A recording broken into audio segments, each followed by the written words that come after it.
États-Unis, c'est une annonce sans réelle surprise.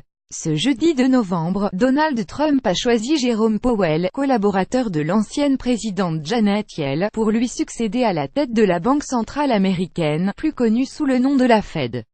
Âgé de 64 ans, Jerome Powell était le favori pressenti pour succéder à Janet Yellen. Républicain modéré, juriste, ancien banquier et occupant un poste à responsabilité dans la précédente administration, il représente une certaine continuité dans la politique monétaire. Sa nomination pour 4 ans doit encore être confirmée par le Sénat.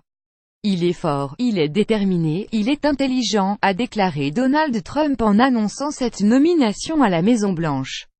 Il a souligné qu'en tant qu'ancien banquier Jerome Powell allait apporter une expérience unique du monde des affaires.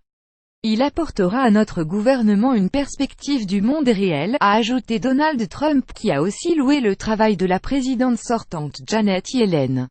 Le choix de la continuité. Ce choix est une des décisions économiques les plus importantes du mandat de Donald Trump, la Fed étant la banque centrale la plus puissante du monde. Ces initiatives monétaires peuvent doper ou ralentir la première économie mondiale en fixant le coût du crédit, influer sur le dollar et par là sur tous les marchés financiers. Jerome Powell, un avocat et ancien banquier d'affaires multimillionnaire est déjà un des gouverneurs de la Fed depuis 2012, nommé à l'époque par le président démocrate Barack Obama. Il est vu comme un homme de compromis et de consensus. Tout au long de sa carrière, Jerome Powell a gagné le respect des membres du Congrès au-delà des lignes partisanes, a ajouté le président républicain.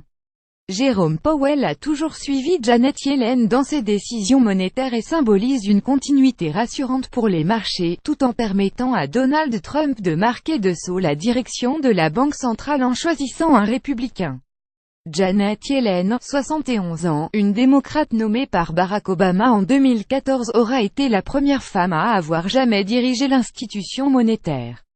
À l'issue de mandat en février, elle peut encore retourner au sein du directoire de la Banque centrale en tant que gouverneur jusqu'en 2024, une possibilité toutefois rarement utilisée par ses prédécesseurs. Lire aussi comme s'il était dans une émission télé, Trump tease le nom du futur président de la Fed entre le pragmatique de Wall Street et le théoricien de Stanford. Qui Trump choisira-t-il? Qu'est-ce que c'est que l'économie comportementale, et pourquoi elle méritait un prix Nobel? Pour suivre les dernières actualités en direct sur le HuffPost, cliquez ici. Tous les matins, recevez gratuitement la newsletter du HuffPost. Retrouvez-nous sur notre page Facebook. À voir également sur le HuffPost. Plus économie. États-Unis Banque Donald Trump Fed International envoyé une correction.